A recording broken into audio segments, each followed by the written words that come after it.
Welcome to the Wild Pitch Podcast, hosted by Brian Gales, Jimmy Gales, Brian Dorsey, and Christopher Rojas. All right, welcome everybody to another episode of Wild Pitch. I want to give a shout out to Play Like a Pro. This is where we are filming this with a beautiful room here.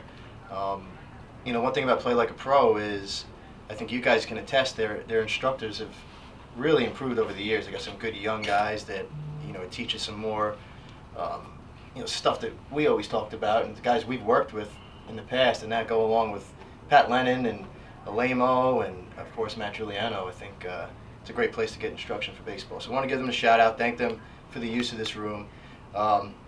We have a very special guest tonight, Lou Petrucci from Ward Melville High School. He's a great friend of ours, longtime friend of ours. As much as he's had success in high school, I think the biggest thing we have you here, Lou, is because just your baseball knowledge. I think, like I just told you before, you're going to be a regular on this show. We respect your opinion on everything baseball, your mentality, everything that goes along with it.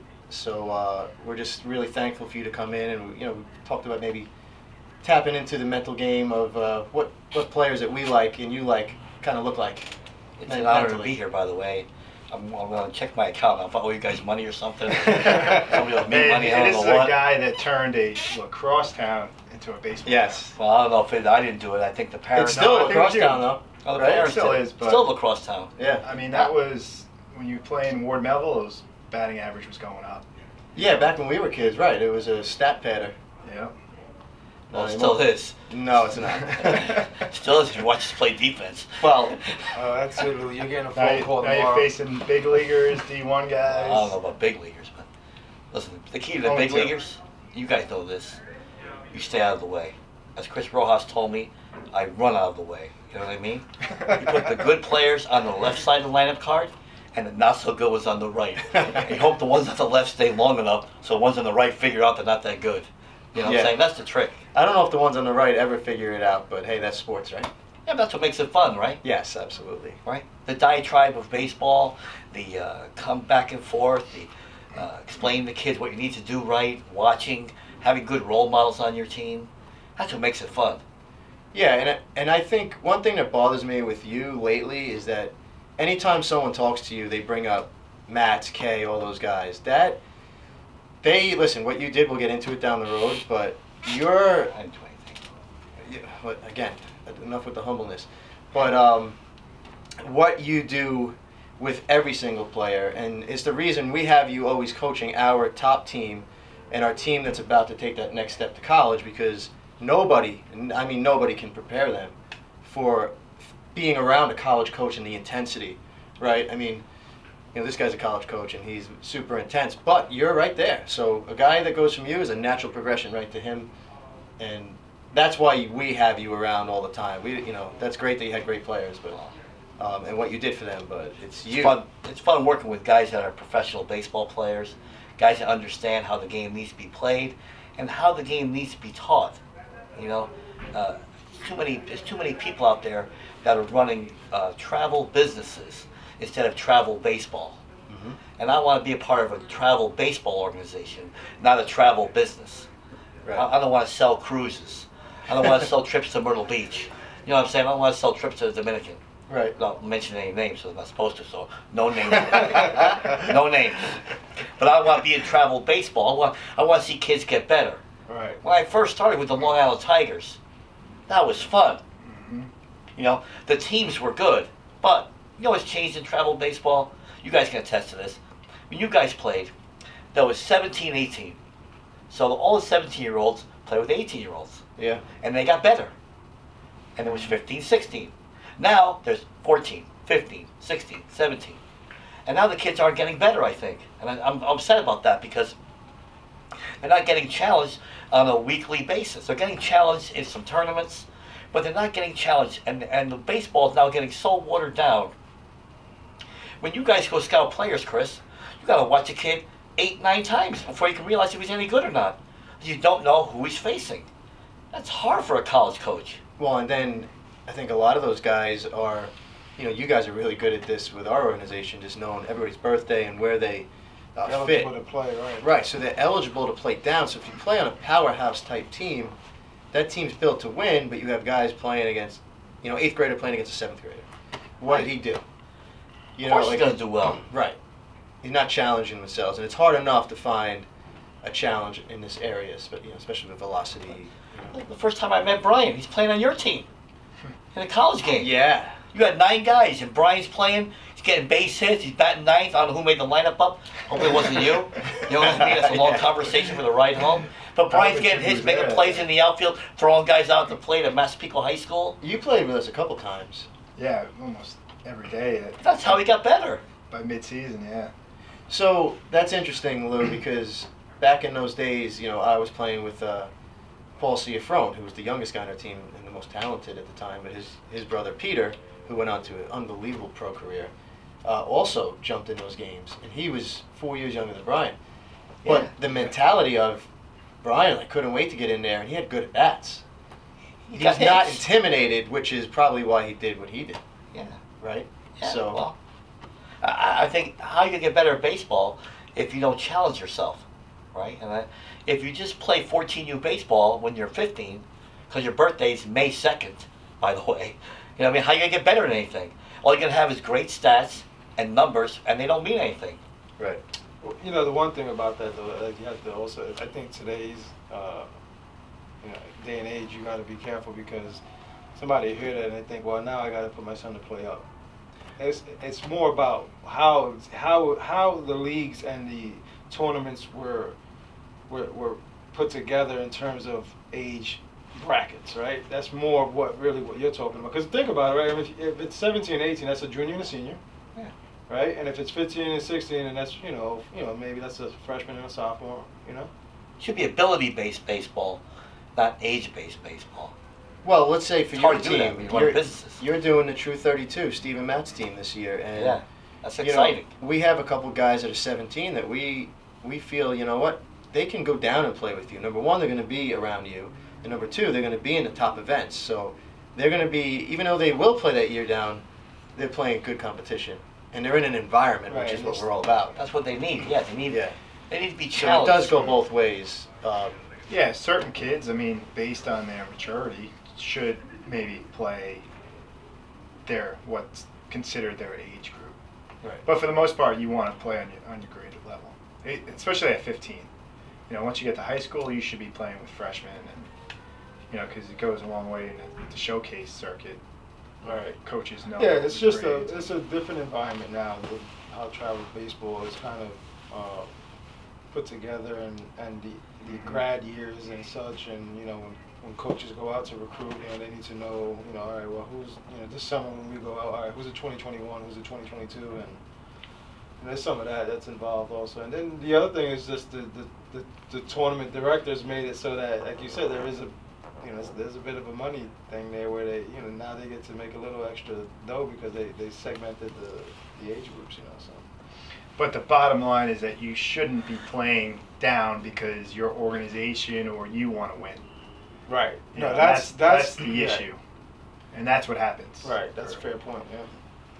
That's Winning is fleeting. Getting better at baseball lasts forever. Well, you have shown over and over that you would rather develop and teach than win that game. Right. You're for the long haul. I know Chris and I and Brian, when he was with us in high school, we often would almost give up games to prove points, to develop, to put a kid in a situation.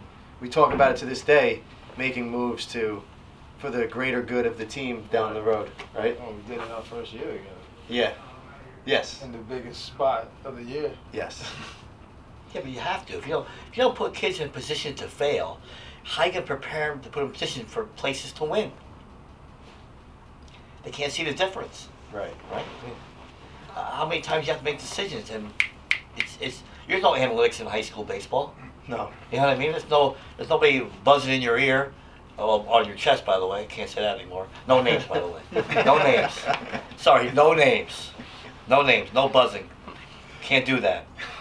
We have cell phones buzzing in the Hey, dugout. I'm starting That's to believe. fine. I'm starting to believe those guys a little bit, by the way. Yeah, you Some- do that? Some of the buzzing stuff That they didn't. that they didn't use buzzers. Yeah. No way. Yeah, no way. All right. Anyway. Still got it. Anyway, but like I think high school baseball, I don't know about college baseball, but high school baseball, it's a reactionary game. And you have to have a feel for what your team's going to do at a certain time and how the team progresses throughout the course of the season. Right, you got your finger on the pulse. Sorry? You got your finger on the pulse. Yeah, you have to be lucky. You got to be lucky in high school. Somewhat. I mean, listen, you always got to catch breaks to Yeah, you got every game. accomplish stuff. You make your own breaks sometimes as well, right? I don't know. Hey, I think what we wanted to also do is like tell us. I mean, get like your background a little bit, really quick. Like, I mean, we've known you since we were kids. Right? 30 years probably. Since I worked at New York Baseball Academy, Right. Coach Hirschfield. And then you All umpired of our us. game. You umpired our games when we were playing collegiately. Yeah, and well, in 17-18 I had your games. Oh, yeah. You were good. Thanks. You made every play. I was excited. Listen, when I was umpiring, one thing I liked umpiring, I saw it as a challenge. I wanted to be a part of the game, and I wanted to get better every day. And I think that when I saw good players making good plays, making good pitches, getting base hits, I got excited about it because I got to see good baseball. Right. So I want to get myself to the point where I can do the best baseball I can. And I think that's what every baseball person should do. Whether you're coaching a little league team, an 8-year-old team, a 9-year-old team, even a girls softball team, make the kids enjoy the game, and make yourself have fun and challenge yourself every day. That's the best thing about umpiring, because there's no two games are ever alike in baseball. It's the best thing about it. Like the plays change, right? The pitches change. Everything changes. Right. That's what makes it fun. You're right. It does. There's a lot of elements to it, right? So. Yeah, it's great. So, but before you saw us, either you saw Jimmy or Brian when they were teenagers and doing some of those games and doing the college level. Like you umpired at the pro level. Like, so how did you get into pro umpire? Like, what? Talk to about. Well, That's a little known fact. It's a bad I story. love telling people, though. I was managing a team in 1988 in the West Haven Twilight League. No, 86. West Haven Twilight League. What's that, like a semi-pro league or something? Yeah. West Haven Twilight League. A lot of good players played in it. Like 18 and over? I'm sorry? Like, how old? It was like old guys, like Stan Musial. Jeff Bagwell was on my team. Not Stan Musial's age. Like, that was the league. It was called Stan Musial. Yeah, well, it wasn't Stan Musial. It was West Haven Twilight League. It was the oldest So you amateur had baseball Jeff league. Bagwell on your team? Bagwell's on my team. Turk Wendell. Oh, yeah. We had. Don't forget the summer leagues back then weren't very popular for freshmen. And Dan Gooley was the coach at Quinnipiac all the time. Was good friends with Bob Squalia, and they put the guys on our team. So I got my team, whole bunch of kids from West Haven, and the kid behind the plate went to umpire school. And every time I argued with him, he kept telling me, "No, I go to umpire school." So finally one day I said to him, can't say it. I'm not going to say it. I'm not going to rush Limbaugh here. But I said, "You stink. I go to umpire school and get a job. You can't." So that winter, I quit my job, went to umpire school, paid the $2,000 Joe Brigham umpire school at 28 years old, and I made myself the best umpire I could. I went to all the clinics. I went to all the running. I did everything I could. I hustled, and I just did the best I could. And you got selected. Yeah. So, number one, you're extremely spiteful. No, vindictive. Vindictive, yeah. But Vindictive. I'm with you on that sometimes. Yeah, it's fun. But I liked. You know what? When I was with those guys, there was Steve Ripley, Joe Brinkman, Tim Cheetah, Brian O'Nora, the great instructors, and they were very competitive people. And when you messed up in those camp games, you got yelled at, they let you know. and I liked it. Right. You know what I mean? I liked it because they made you better. And I liked the intensity of it. Right. You could yell back and forth at guys, and I think it was a lot of fun. Now, I had a good friend that always wanted to be an umpire, so he knew a lot about it. I mean, he was telling me there was like 128 guys when he went to umpire school. Sure, yeah. And only like maybe 8 or 9 got it. Like 10 or 18, sometimes 10, 12, 18. Right, so anyway, 10 to 20 It's guys. umpire development. It's hard. It's competitive. So you're talking, 10%. yeah, It's that's that. 100 guys get sent home every year. Yeah. And that's only, was it 2 schools back then? It was Joe Brinkman Wendelstedt? Umpire School and the Harry Wendelstedt Yeah. School. And it's competitive. Yeah. And it should be, right? It should be competitive, like pro baseball is. Yep. Right? It should be competitive. So then you got selected and you go and you umpire for how many years? 2 years. Then I did the Long Island Ducks, which is fun. I umpired Matt Giuliano. Matt used to play third base. I used to umpire, one of the base umpires. I talked to Matt all the time. That's the best thing about it. Brian Barber, pitching the big leagues with the Royals. I'm watching the game, Brian, right? I'm watching the game, umpiring the game, really.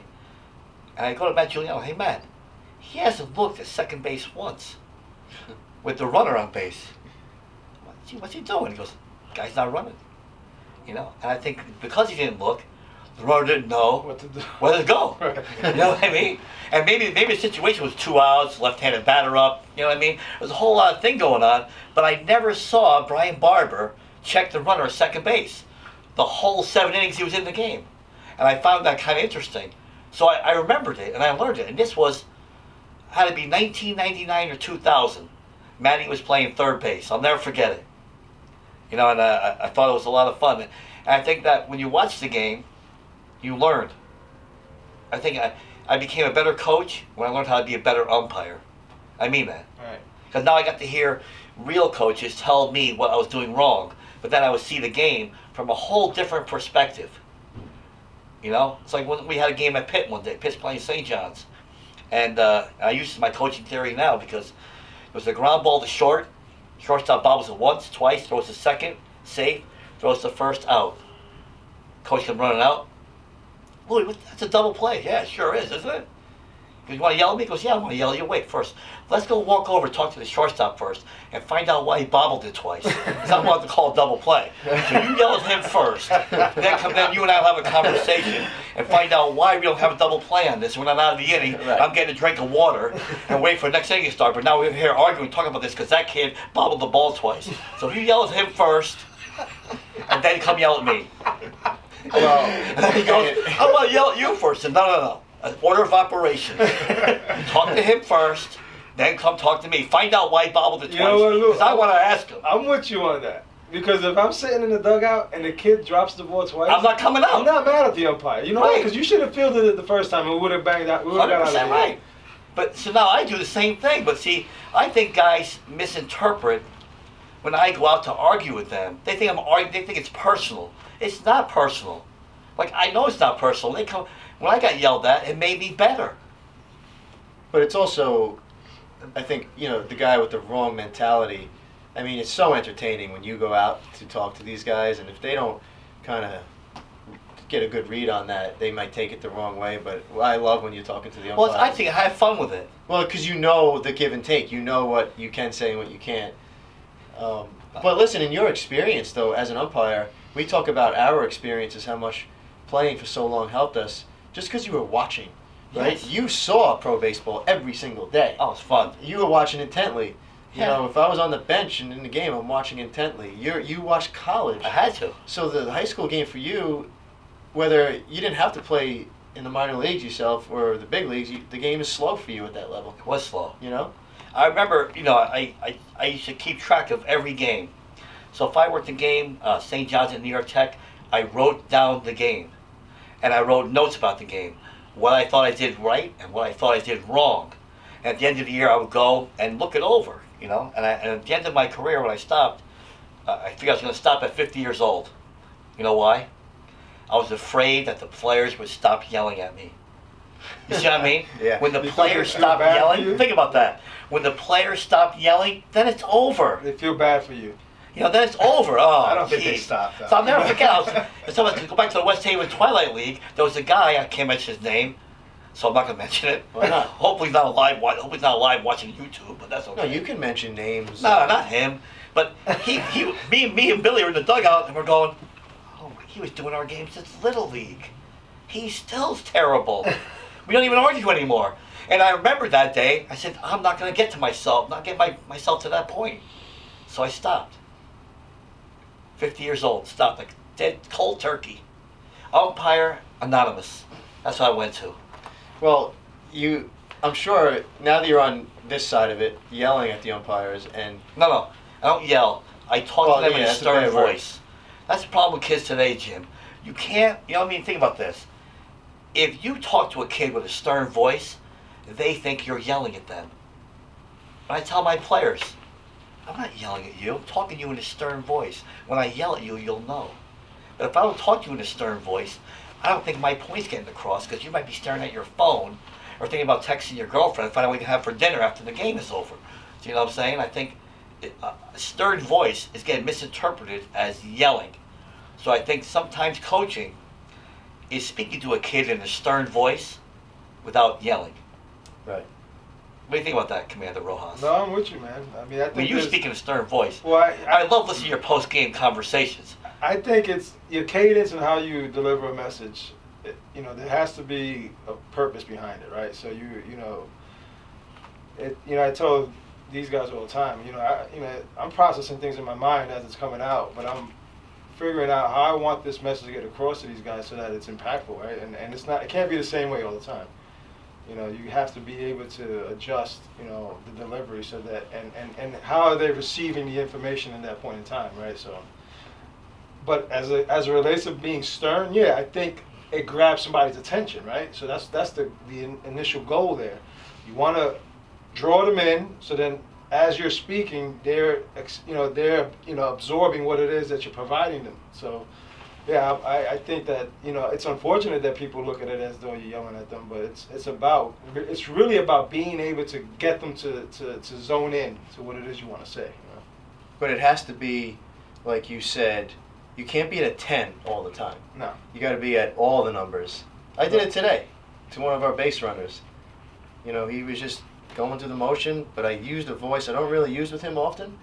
And you could tell his whole body, but he wasn't mad at me. He was listening. He knew it was time to listen.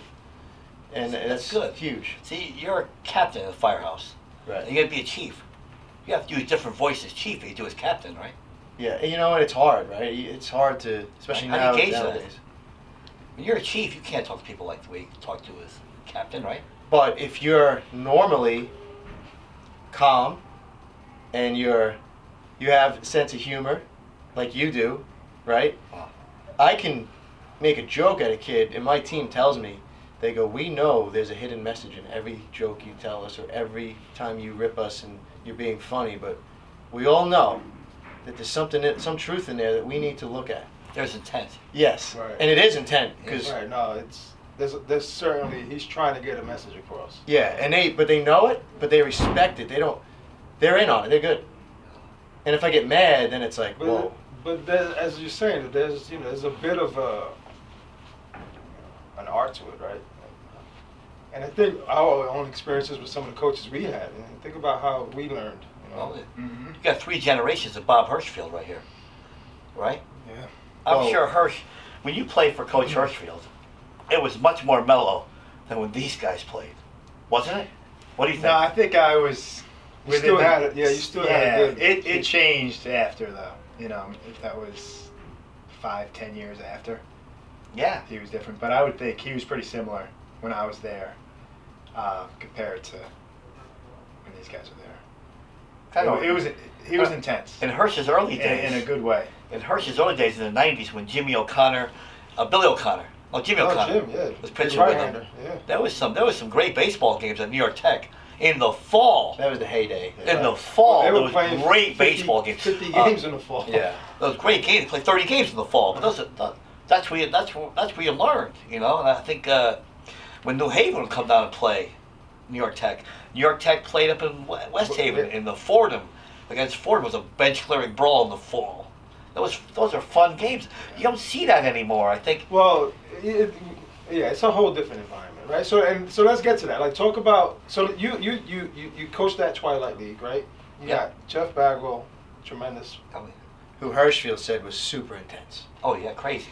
Right. Don't forget Jeff Bagwell was an All-American soccer goalie at Xavier High School in Middletown. He was that good at soccer. Wow. Goalie. That's how good he was. And then you had Turk Wendell, another longtime big leaguer, who was an intense relief pitcher. That he's the guy that used to eat the shark licorice. teeth. And he had the shark teeth too, was it? Yeah. Every time he would, animal rights activist probably listen. Every time he would decapitate an animal, he would take a tooth out and make it part of his necklace. But Turk rode his bike everywhere.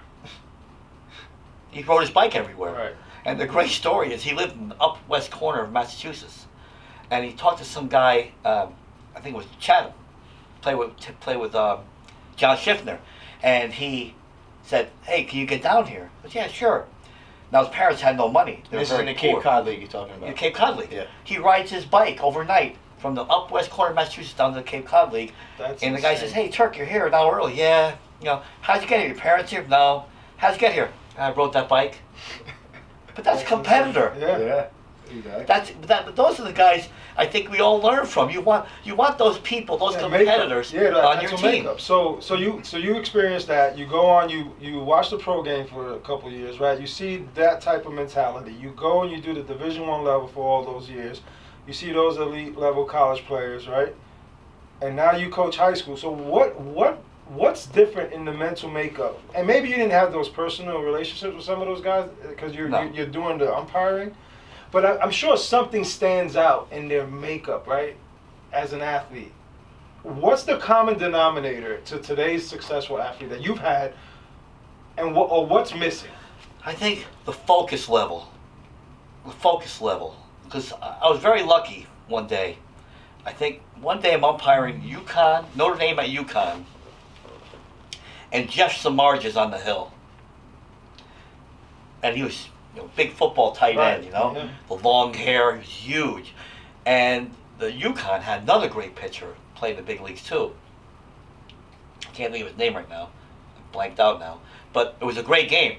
The place was packed. There was 40 some odd scouts. You know what I mean? The place was electric. And I had the plate. Now, for Chris would like this. You would hate it. I gave him the old, 21-inch plate. You know what I mean? You gave the people what they wanted. Well, no, I gave the pitchers what they wanted. The hitters weren't too happy. You know what I'm saying? See, I say it plays 21 inches wide.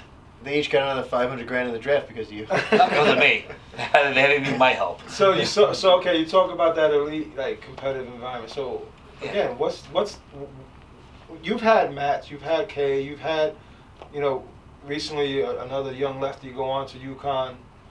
Ben Brown. Max. Yeah. I mean, so you Joe Flynn. another talented player, right? So talk to me about what's the common denominator? What do you common denominator? What are you seeing that they have that you've seen in some of your past experiences?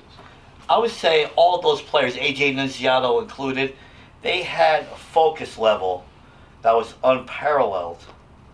That many players, they're like you guys. You know what I mean?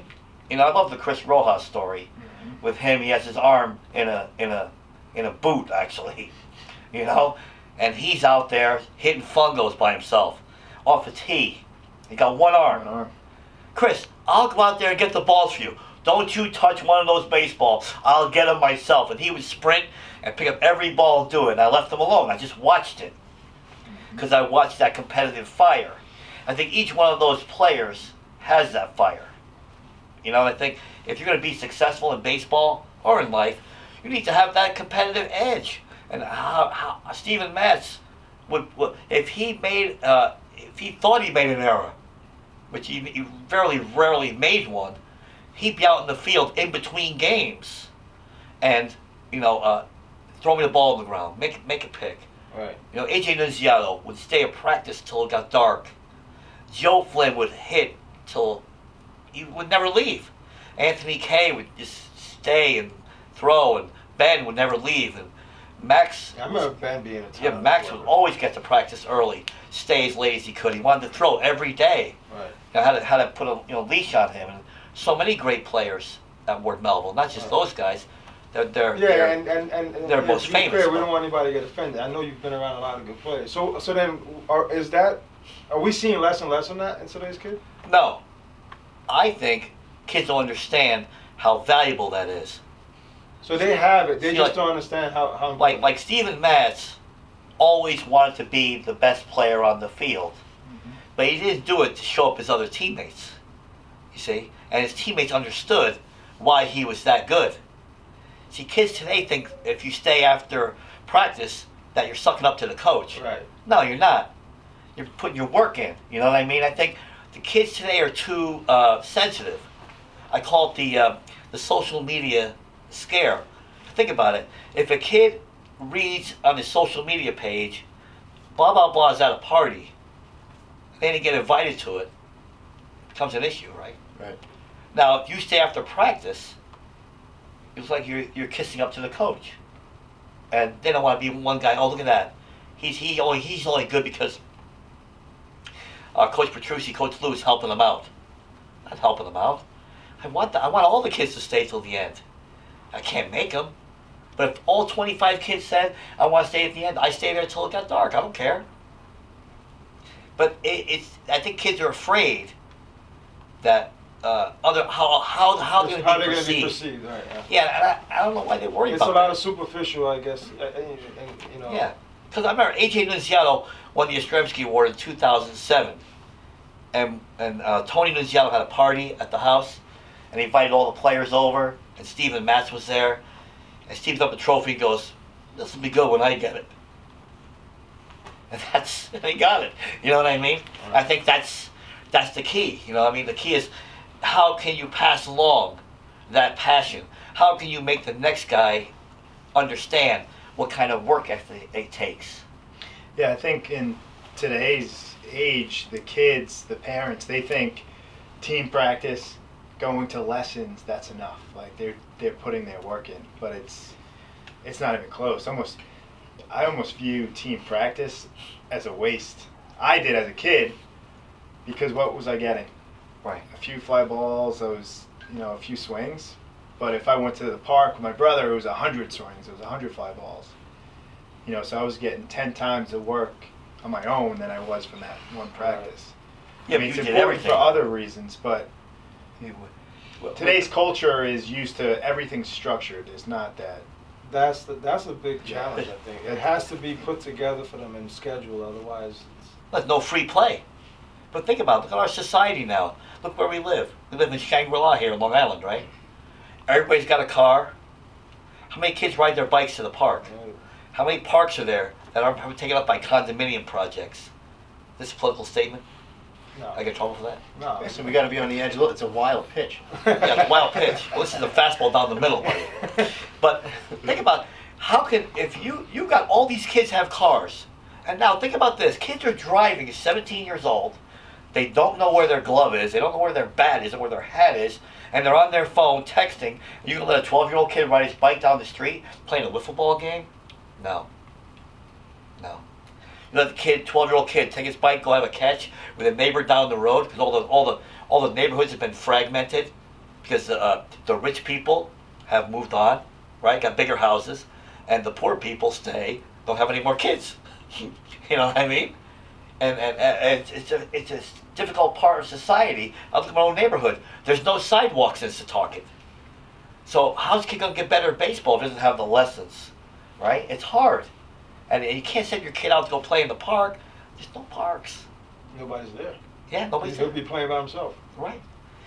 And It was I back think in the day, right? You that's knew scary. it was That's going to scary. I be. You think- know when your buddies were going to be at the park at a certain Yeah. time of the day, and you But- knew. But the cell phone is a bad thing. It's horrible, and It's- it's not their it's- fault. There's nothing they can do. It's just we're Can't all think on about it. it. It's just I don't know. Yeah, we used to stinks. fight for those other groups. We had to get to the park before they Before did, them. and when they were there, we were pissed.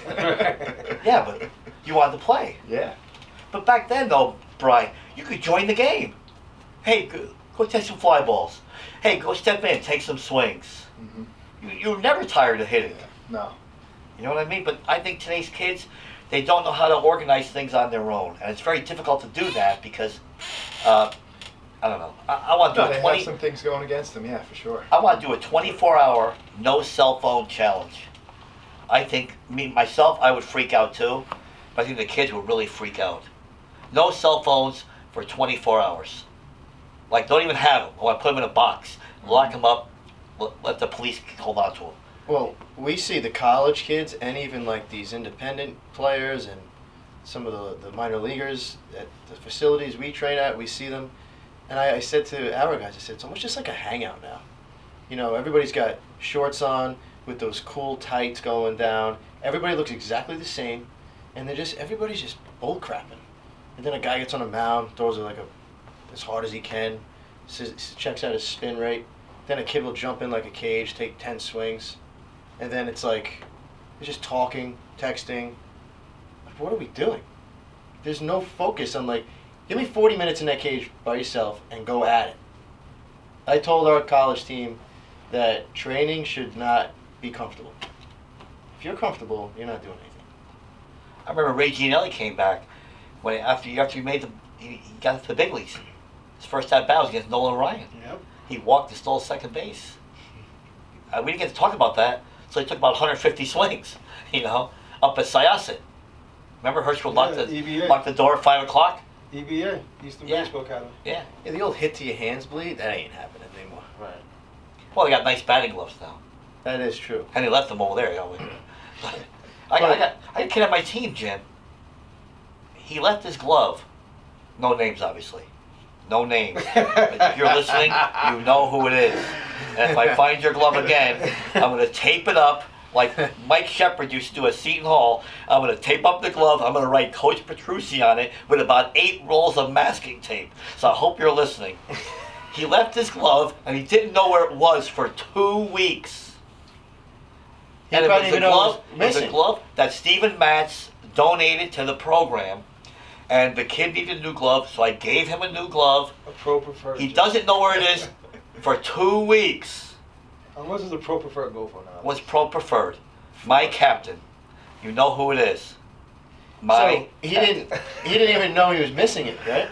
Didn't know. He knew he was missing, but he didn't have the focus, Coach Rojas, To narrow down. to call me, say, Coach, did you find my glove? Because he knows my answer will be, I'm the manager, not a manager. Do you know what I'm saying? Yeah. You know what I mean?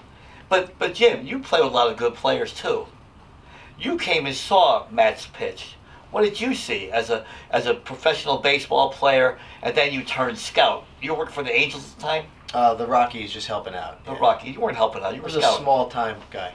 But listen, I knew of Steven since he was like 13, 14 years old because the scout that signed Brian and I loved him as a hitter. Yeah. And I knew Mathis? Steven, yeah, Ed Mathis Mathis. from the Dodgers, who really good scout. Oh, Clearly. The best. Clearly, Best, you gotta say. you want to talk about an eye for talent? This guy? Well, this guy coached Eddie Mathis. He's the best. He was the best, and a big Ranger fan, so he was like whatever. Anyway, but so he loved Steven as a hitter and first baseman. Yes. And as you know, Steven was always hurt. He always had elbow issues, even as a young kid, growth plate. So I actually knew a little too much about him in scouting, knowing he was going to get hurt, which he did. But how does he become a second-round pick? Because Lou here was throwing him every 7 days. 9, Yeah. 7, 10 days. Well, it's a lot of rain that year. It's a lot of rain that year. But Lots of rain. But that's a credit to you. You're watching this kid, putting him in the best position to further his career and Protecting to him. sign for a lot of money. And you protected him where most people in your shoes are going to pitch him every 4th day and beat the crap out of him. Well, listen, you could tell the first time I saw him pitch, it was electric. Right. It was his sophomore year. It was electric. It was the ball came out of his hand, and it just gave me a flashback to all the guys I've seen before. I said, "Oh, this is unbelievable. This has got to be protected." And then, as the years went on, he just got better and better. I think, listen, we lost a lot of games because I didn't pitch Steven Matz. Right. I wasn't. The wins and losses don't matter. It's like I told the kids in my baseball camp, our winter workshop the other day. Don't when you get cut from your high school team, don't go up to the coach and show him your summer stats from the town of Brookhaven. Nobody cares that you batted .550 through 3 no-hitters in Boys of Summer or town of Brookhaven League. Nobody cares. Because when Anthony Kay goes down to spring training this year, you think he's showing who's the manager now? Charlie Charlie Montoya. Montoya. You think he's going, Charlie, look, I won the Paul Gibson Award in high school. I threw 49 consecutive innings of no-run baseball. Aren't I going to make the team? No, they don't do that. He threw 49 consecutive innings? Well, 40, he never gave a run all his junior year. That's crazy. Not a run. He gave, I think, 5 runs the whole year. And all the runs were unearned because that's how bad we were. You know what I mean? But the stats numbers are to me are irrelevant. You know, it's like you get a kick out of this. So this is. but you know what I'm saying, Chris? The numbers are irrelevant, Brian. Numbers don't mean anything. Anybody can put up good numbers. The thing that Ray G sent us today. You know, I didn't open that. So it clearly was a tongue in cheek, and essentially it said that MLB is going to do away with radar guns and just ask the parents to tell them what the velocities are. because they said that a scout will get a report about a kid throwing 91, right? He'll go down and check him out, and he says obviously the gun's not working because it's only 82. Yeah, and then he's like, but the parents sent me the scouting report and he's throwing 91, so we got to use the parents to give us the radar readings instead of. Well, it goes to a classic story of coaching, and the father says to me, my son, guy had my son's disease, my son's disease, it's very bad all over the country, I hear. But my son's disease, my son's throwing 88. I said to the father, I think the lights on the radar gun are off. What do you mean? The two little lights on the side of the 3. I think he might have had a bad angle. 88 that's not 88. You know what I mean? I think, Chris, and you guys see a lot of baseball players. If you touch 88, you're not throwing 88. No. You're touching 88. But you hear the kid all the time, and the father does it too. I don't know why. And now the mothers are doing it. The mothers send me emails, about my son throws 82. That's terrific. But where do we lose, Chris and Brian and Jimmy, the idea that strike one is the pitcher's best pitch? Where did that go? Is that on a Rapsodo program? No, is that in Rapsodo? Is that like, can you imagine, Chris, if you threw to a net your whole life and not to a catcher? How would you know? What, that does blow my mind. And you see that a lot. And you see guys who are putting in a lot of work, on the side and taking all the data collecting and using all the new technology. And I'm watching guys who are working to be elite pitchers, right? And they're throwing just to a net. And I'm saying to myself, can't we go the extra mile? Can we just get a guy back there with a glove on, a catcher back there, and let him actually throw to the mitt and work on that aspect of it as well? They don't care where they even put it on the net. But the thing is, that's what you're saying, right? Yeah, it's like they don't care. They're just chucking it. Yeah. Right. And I know the game has changed a little bit, right, in terms of how you train and how maybe you can compete. But what are you losing if you don't if just put a catcher on there and work on actually hitting a target now? Okay, keep working on your spin rate. Right. Keep working on the action, developing the pitch design, whatever they're doing, in that session. But do it with the intent of making that a useful pitch, an actual pitch that's going to be applied in the game, right, and utilized. But we're seeing these guys just zoom, taking off, and yeah, you know what? That thing spun a hell of a lot, but it also broke about 55 feet. You're never going to get it. That pitch is meaningless. No matter how much spin rate it had on it, no matter how much sharpness it had, or depth to it. It bounced 55 feet. Nobody's swinging at that. Not the level that you're trying to play. You guys are all great hitters in college, and you hit home runs in the pros too, Chris Rojas. You have 2 home runs in the pros. Yes. What is the one pitch, Jimmy, Chris, Brian, that bothers you the most? Is it the 100-mile-an-hour fastball or the 78-mile-an-hour changeup? Changeup, right? Does Rapsodo measure changeups? Can you imagine? Yeah. I'm selling a pitching program, sir. I'm gonna make your changeup better. Come see me for $75 an hour. Your changeup will be the best changeup you ever saw. It's marketing. I think you're probably regurgitating something you've already heard or seen before. What? That somebody's doing that right now, right? They're selling that. Rapsodo? No, what you just said. That's somebody's. I don't know who's pitch. selling that. No names today. I promise the camera, no names. But Jimmy, think about that. You played AAA baseball, right? And so you've seen all these levels. Change-ups, are they being taught in lessons, or are they be discounted? Because I gotta sell. I'm a non-baseball pitcher. Well, velocities was being sold, right? Yeah, but are we living in a numbers world? No. Stock market's going up, approval ratings going up. Everybody wants to see witnesses. Everybody, no, seriously. I want to see documents. I want to see witnesses. Give me a witness to a change-up being strike one. Can we sell that? Can't sell that, can we? Because there's no number attached to it, right? Right. Do you realize that Max Nielsen used to fight me every day because he wanted to throw his split?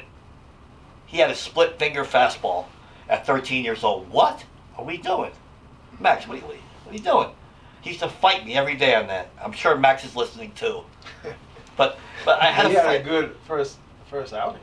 Yeah, good. Yeah, he struck out Matt Hogan. He had to travel 5,000 miles out west to face a Long Island kid and strike him out. You know what I mean? Yep. But what I'm saying is that, Chris, why don't they work on change-ups? Get hitters off timing. Isn't that the problem with the Houston Astros? They claim because they knew the pitches, now they're on time because hitting is rhythm and timing. And if you're a rhythm and timing are right there, Brian, hitting is easy. Right, so that's, I mean, and I don't want to get too far into this conversation because this is like a wormhole, but that's been my biggest, I guess, challenge as a former player and a pitching coach at the collegiate level is that, you know, a lot of what these kids are being brought up with nowadays is that you have to be able to throw the ball a certain velocity. When I'm out recruiting, I'm looking for velocity. There's no question about it. But I'm also looking for other stuff. You need information. Right, I'm trying to figure out how is this kid going to get outs for us at the next level, right? So there's no more pitching development. Be a pitcher. Everybody's just a thrower, right? You had this you came in a couple weeks ago. You said somebody walked into your firehouse, said, "Hey, my son's throwing 88," and you're like, "What, off the mound?" No, you know he's doing the run and gun. He's up to 88. All right, great. How's that working the mound? He's on 232 Arsenal, by the way. Jimmy recruited him. Yeah, he Good job. Get the guy in the firehouse. Yeah. We need him.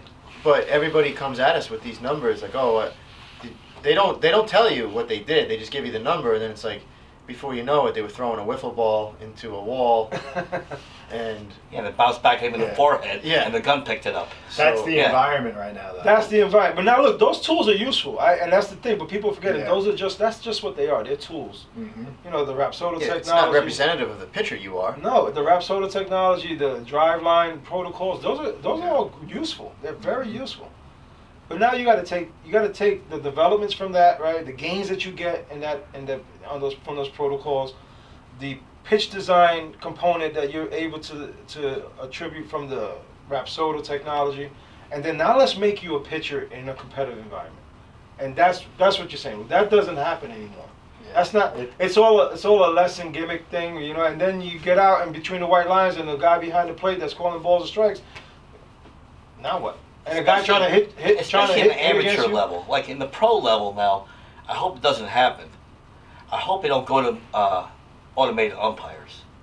That's going to be bad because now the whole art of baseball, and not to be rude about anything, the whole art of baseball is stealing pitches.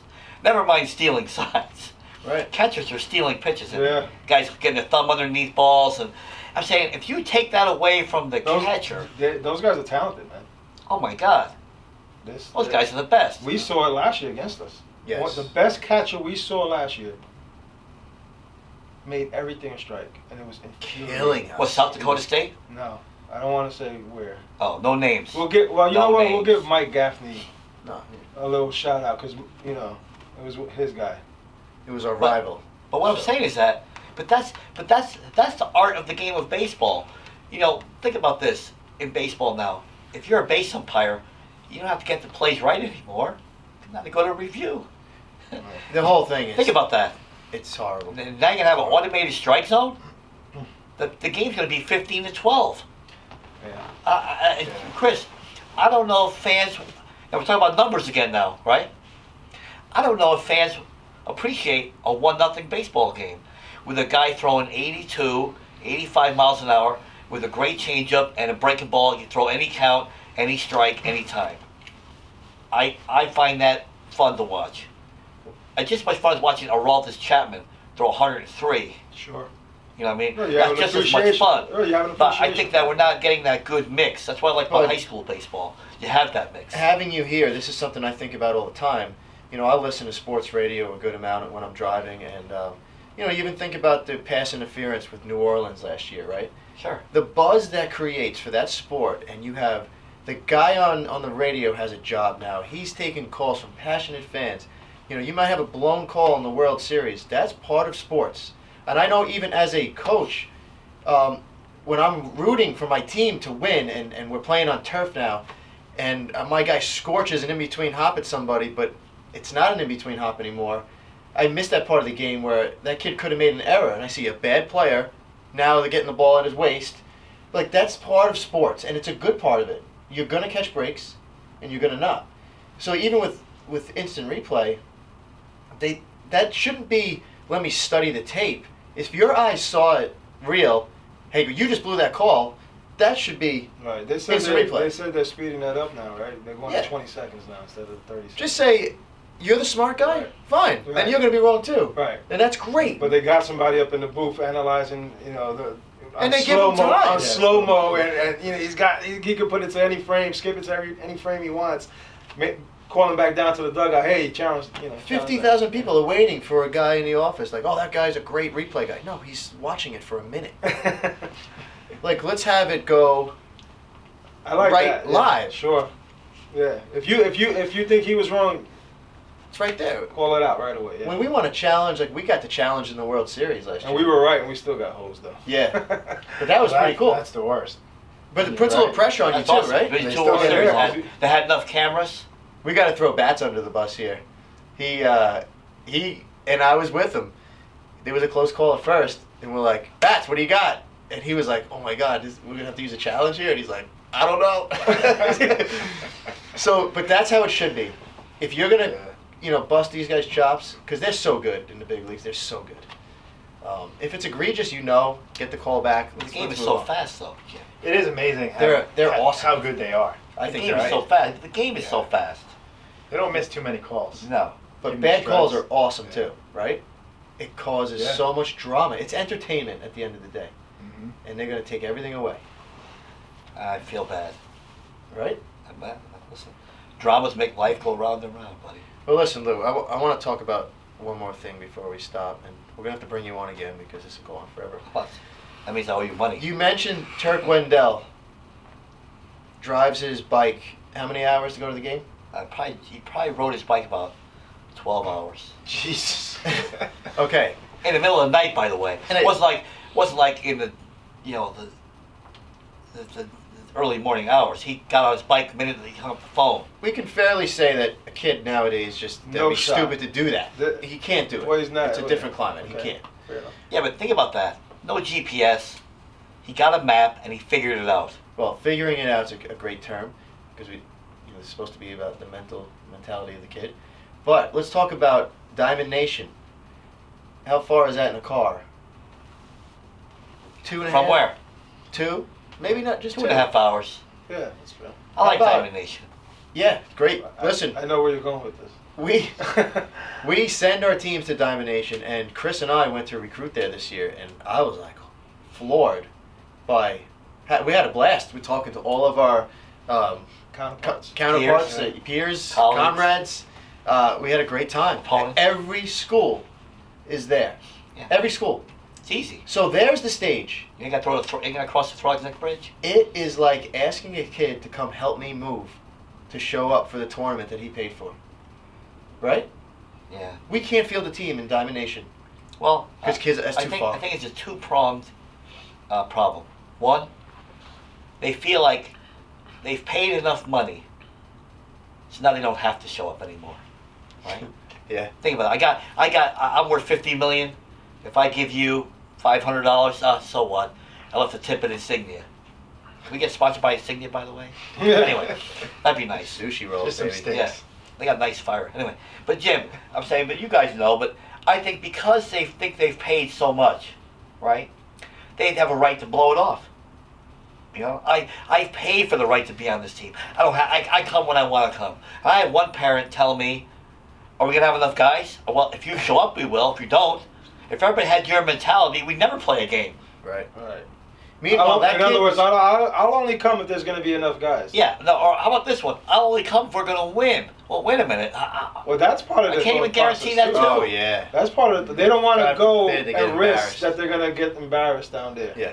But you get embarrassed by the way you approach the game, not by the way you play the game. Well, that's just a matter of commitment now, right? So that's the other thing, and it's about convenience. Lou. Well, Right? that's my favorite line. To me, us four here, you guys too, I'm sure. You're here listening to all this. Matt Giuliano's is dark. Nobody's here but us. Baseball's a game of passion, not a game of convenience. Right. You say And when that it's all the time. convenient, nothing good happens. Right. Nothing good will ever happen. Nothing good in any part of life. But will happen even if that's Jim, how but you even think. it's not only the guys that like that. You just described the environment that we send these kids in to go compete in and try to get the desired exposure, right? Right. And you know, and you have this challenge sometimes when people aren't fully committed. And you said this. There is sacrifice. It's sacrifice. Sacrifice is the biggest word that's lost today. But you have to sacrifice. Oh, figure out a way to make it work, right? You're given an ample time to figure this out. Figure out a way to make it work. But even the kids that get committed, and there's an event, I'm already committed. I don't got to go down there. Yeah. What about the commitment to your team? They need you to be down there so that they can put the team that was orchestrated to be out there and to compete. And you're getting reps against guys who are of your caliber of talent, and you still have to work on your game. But they don't want to make that trip because it's inconvenient, and they've already achieved their goal. So it stopped. It was the other day. You said to the group the other day about it never stops. I said there's never a finish line. They think it's a finish line. Right. They accomplish exactly. one They accomplish time. one thing. They get It's one over. double in the gap. Right. They got it. They don't even want. They give you a look. We'll measure the 58-yard dash. We'll do Like- that now. Don't run the 60. Run the 58-yard dash. That'll be fun. We've changed kids like their complete approach and their swing. They do something, and then the next time you say something to them, they look at you like, "Really? You still gonna talk to me? Oh, We're not done yet, buddy. well, We're glad it's happened on your level. It happens on my level too. We had this great kid, Greg Coleman, pitched at Harvard. He had a big drop. His first step was awful. It knocked out his whole rhythm, right? So Stephen Matz, thank God, was coming to all the winter workshops, and he brought his roommate Zach Dotson, another lefty pitcher from Georgia, right? Got a $500,000 bonus, and I go, Zach, do me a favor. Can you go tell Greg Coleman just to shorten his stride? Okay, sure. Pitches Greg Coleman, goes out, throws like 6 shutout innings. He walks in, tells Coach Muscarella, man, thank God Zach Dotson fixed my stride. Now I know how to pitch. Okay, great.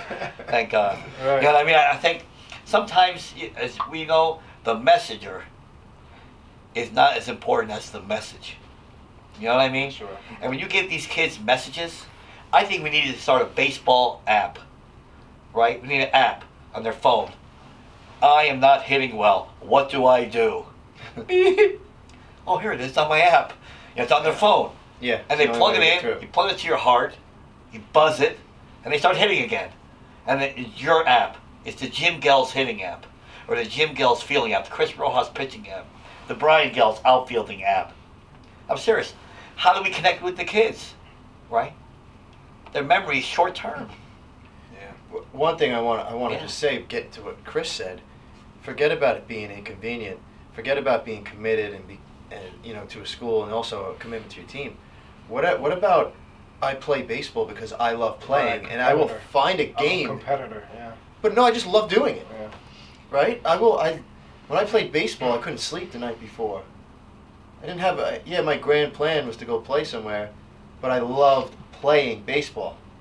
So that I know my kids, I want them to find something that they love to do. That's it. Yeah, if you don't feel that way, you You're shouldn't not- be playing the game. I mean, especially at the collegiate level, the commitment that takes, and going to school, the work, and then It's hard. baseball practice. Yeah, it's The nonstop. great Anthony K story is a good one. You like this one. We're 5-4, struggling during the season. And I know Anthony K is going to get drafted, so I'm protecting him. I've asked him to hit, and then we decided, no, I don't want him to hit because he's a great runner. He's a plus runner. He probably runs a 6'4", 60. Unbelievable high school athlete. So I didn't want him to get hurt on the bases.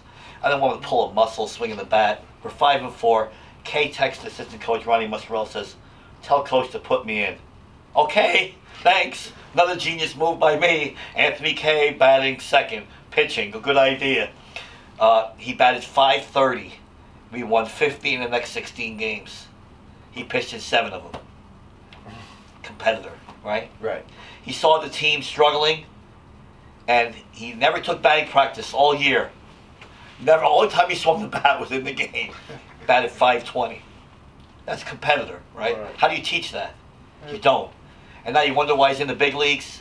He had 2 years off. He had Tommy John. And he did the PRP.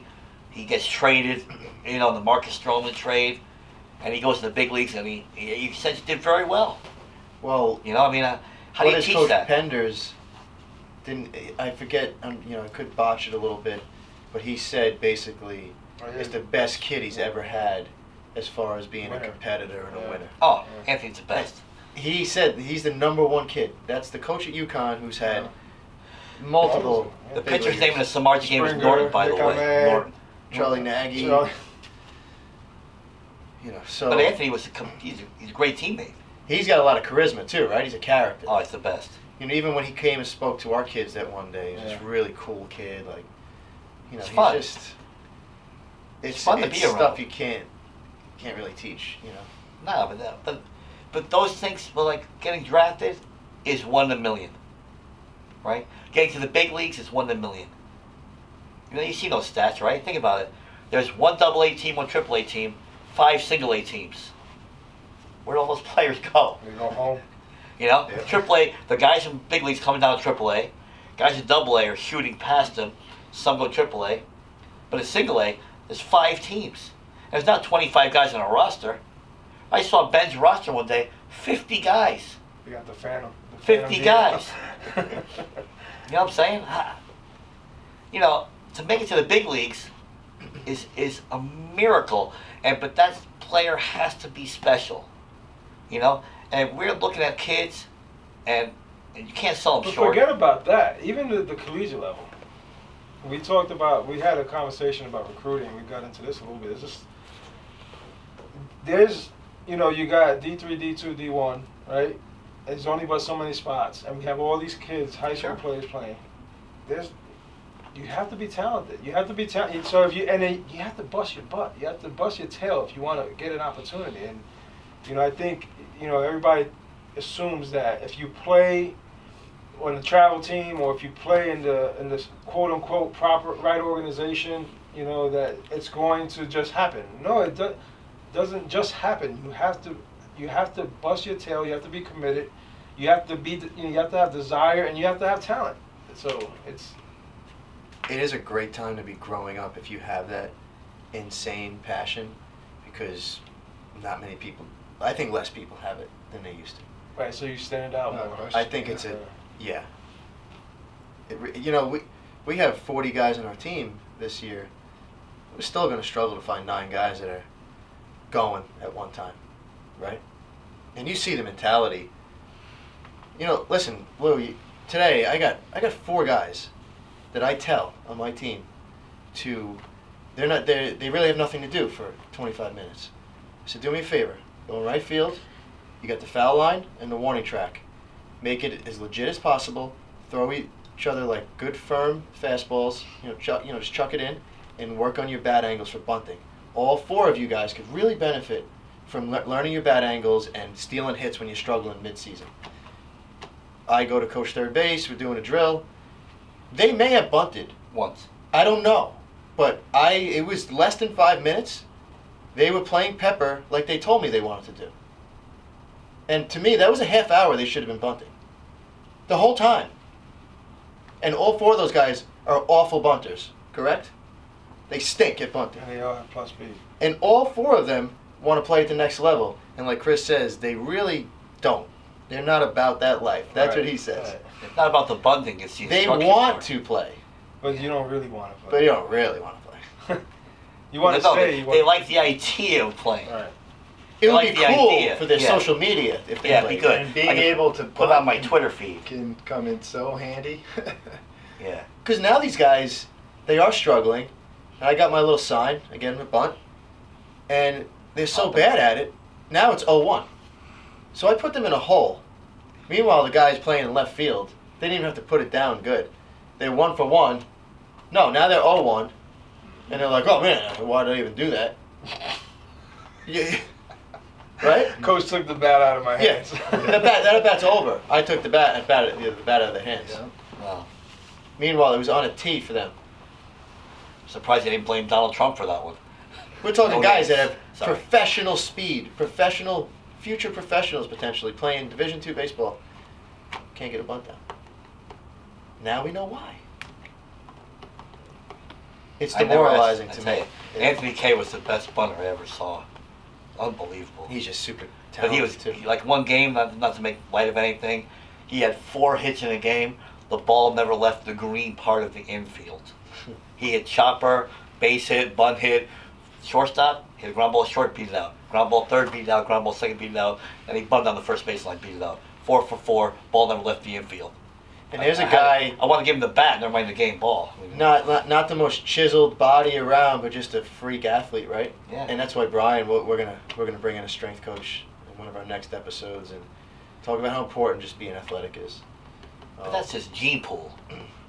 Yeah, but you can listen. You look at it, 2 guys that weren't great athletes that could do some things on a field athletically because of training, copying people, having a feel for our bodies at some point, knowing what to do. And I don't know if God really put us here to be like super smooth athletes, but we figured Have it you out. seen AJ Nunziata catch ground balls, right? Yep. Where AJ comes to work the camp the other day. He goes, Lou, what do you think I ran the 60 in the other day? He's 32 years old. He ran a 6'4", 60 at 32. AJ. What does he do? Is he still He's playing? in this CrossFit thing. He's like, Oh. he's got like this little much fat on him, you know what I mean? He drinks water all day. He doesn't eat any, it's just unbelievable. But- But AJ's a freak athlete. But what's he doing? He's in the CrossFit and he's eating right because he's competing against himself. Yeah. Because he needs that outlet. Because And it's he's in his some bread. team. Him and his Yeah. wife are on some team, and they do these CrossFit competitions. And Yeah. But AJ is like, he's chiseled beyond belief. And he won the Yastrzemski Award with 0 home runs. Right. Think about that. That's how good a defender he was. But AJ took pride in his defense. Gets back to what you're saying. If you take pride in your baseball, you bunt, right? You learn how to bunt. Maybe you don't ask the kid to bunt, but you learn how to do it in case it arises in the bottom of the 9th in the World Series or in the regional final where it needs to be done. You know what I'm saying? I think that to me is part of the mentality that kids need to have. Not the Yeah. ability, but the mentality. Then the ability shows up. You have a guy that played 9 years professionally telling you, Right. I'm trying to prepare you for that. Well, it's so funny because it just dawned on me. Actually, this is processing in my head. And it has to do with the bunting stuff. I played winter ball in Puerto Rico every year, right? And you remember Corey Patterson with the Cubs, right? Yep. Of course. First round played in Biggies for a little while, right? Very talented. He's like a 5'2" guy, right? Mhm. He's playing in Caguas, and Sandy Alomar Sr. is one of the coaches on the team. Not the manager, but he's one of the coaches on the team. Takes him out there early before BP, and all they did for 30 minutes was Sandy Alomar throwing in BP and him working on base hit bunts. Because it's part of his game, It's, Well, what round did and Juan that's a Pierre? guy who could hit the ball at the park too. Right. So. What round did Juan Pierre go in? Not a high pick, right? So I'm playing against him my first year. We roll the bus up into Portland, Oregon. That was short season. We get in there pretty early, and this is our first couple weeks. I signed the same year as him. First couple weeks as pros, and Mitch Webster's my coach, and he says to me, he goes, this kid's going to play in the big leagues. He goes, every time we come in here, he is in that cage.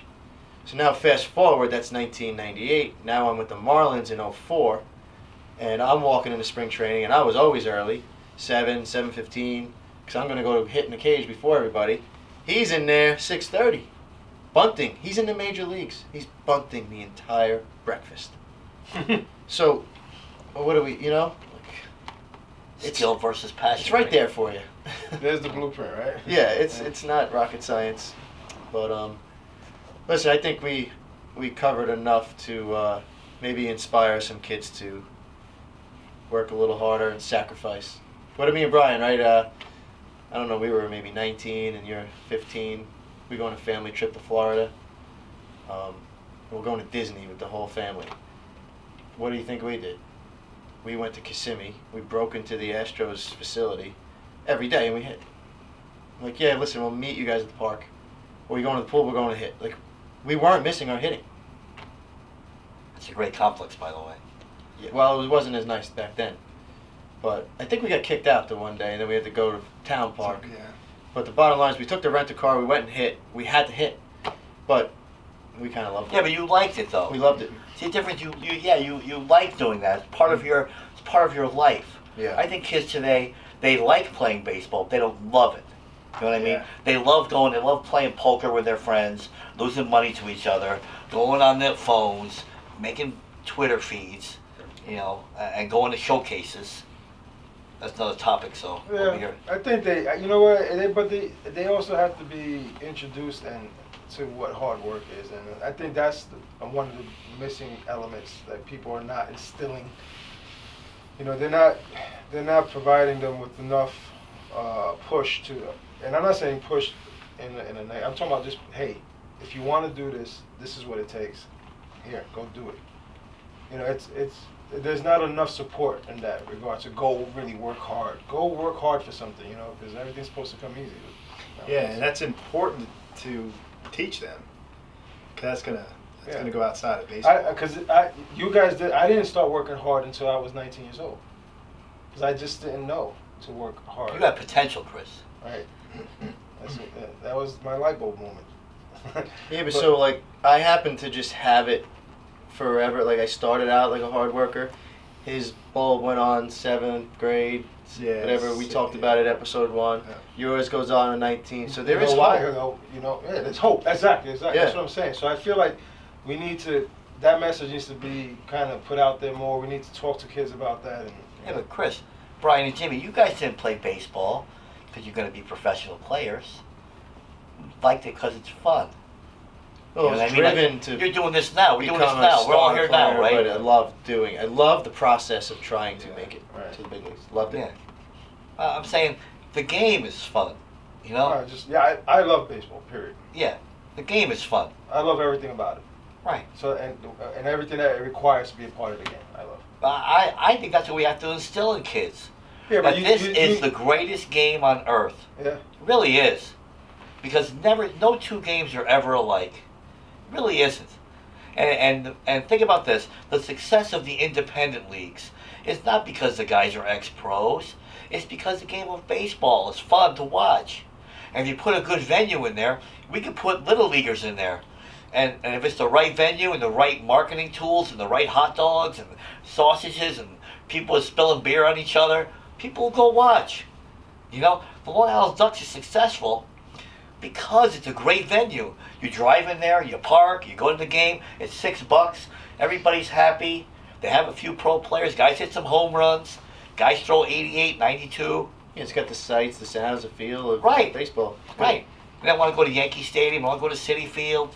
Look at some of the best. Like our guy Kyle Brennan just got hired by the Fayetteville Woodpeckers. He's going to be a player control coach. They built a brand new stadium. It's unbelievable. They're going to draw 5,000-6,000 fans a game because of the venue, not the players. It's the game. I think if we can teach kids how to love the game of baseball, and the practice, like football practice, stinks. The game's really fun. Mm-hmm. It's hard. Basketball practice is hard. Mm-hmm. Baseball practice is fun. It's sunny out. It's getting warm. It's springtime. It's sunny out. Until it's too hot. Then they're not having fun anymore.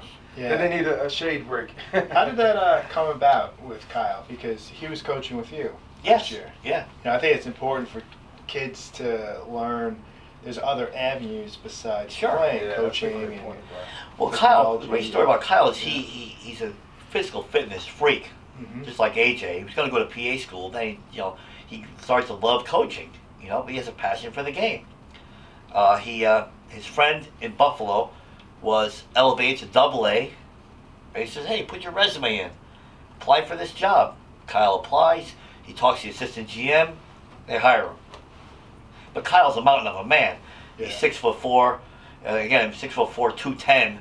He probably got this much fat on him. You know what I'm saying? I've got 200 pounds. Now, did he have to go to the winter meetings to interview, or? No, he did it on the No, phone. On the phone. He left for Florida Sunday. That's awesome. And he's a control coach. What is he going to be? First base coach too. First base coach. I mean, he's a freak athlete. I mean, he just played 5 years at University of Buffalo. He was our captain at Ward Melville. He came back. Listen, as far as Ward Melville goes, I credit last season to Kyle Brennan. And we never would have made the Suffolk County Finals if it wasn't for Kyle Brennan. The work ethic he instilled in the kids. He taught the kids how to love the game. He taught the kids how to practice hard. And he helped the kids with their, fitness. We had some strength, conditioning, maintenance. Where 2 times a week he brought the kids in the gym. He developed a whole routine for the kids. I mean, So we have the wrong guy here? I'm sorry? So we shouldn't have asked you to come. Should ask Kyle Brennan, definitely. Definitely. Well, So you know the- what? We probably have to The get him on the Astros phone. picked up Yeah. on all those traits. I'm sure they did. Just on the phone. Yeah. I mean, and Kyle's not like me. He has one voice, and it's very powerful. He has that strong, monotone voice, and he gets his message across in a way that I can't do it. You know what I mean? He could do it. He connects with the kids. Yeah. He's only 25 years old, 24 years old. He connects with the kids. He has that tone, and he has that mentality where he makes you want to get better. I think that's what he teach these young kids. Yeah, Do you're you right. want to get better? I agree. That's hard.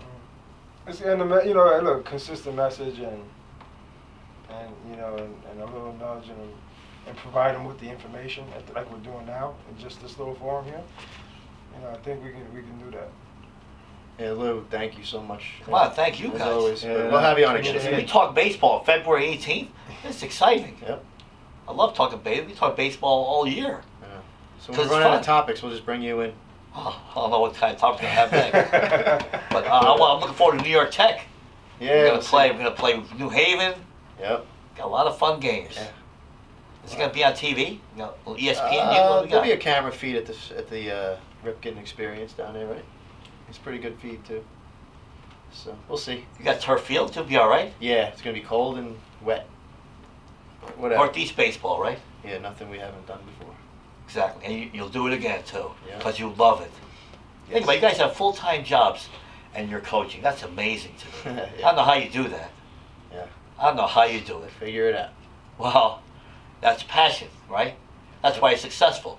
When you go to the World Series, it wasn't because you guys just showed up and Frank Calinado wrote the lineup card and all of a sudden they started winning. It was practice, wasn't it? Sure. You know how much money I won on you guys? You know how much Combination money? of things. Huh? Is that illegal? Can we talk about that? No, I didn't bet in Vegas. I bet with myself. Well, listen. You said you recognize our rock stars back here. These guys Josh are great. and You kidding Dennis, me? Baseball lifestyle These guys haven't fallen asleep yet. It's unbelievable. Yeah, listen. Brian and Brian. They sought out. Your baseball lifestyle is very successful. You guys like social media rock stars. We went after the top. That's Yeah, right. So Yeah. We got the A squad. yeah. Dennis Dietz over here used to Boy, destroy Bill us A in squad. fantasy football. We got the midget squad. He's a fellow Ranger fan, so he's cool. But That's all right. thank you, boys. Guys, thanks. Really, we had fun. Yeah. Until next time. Yep. That's it.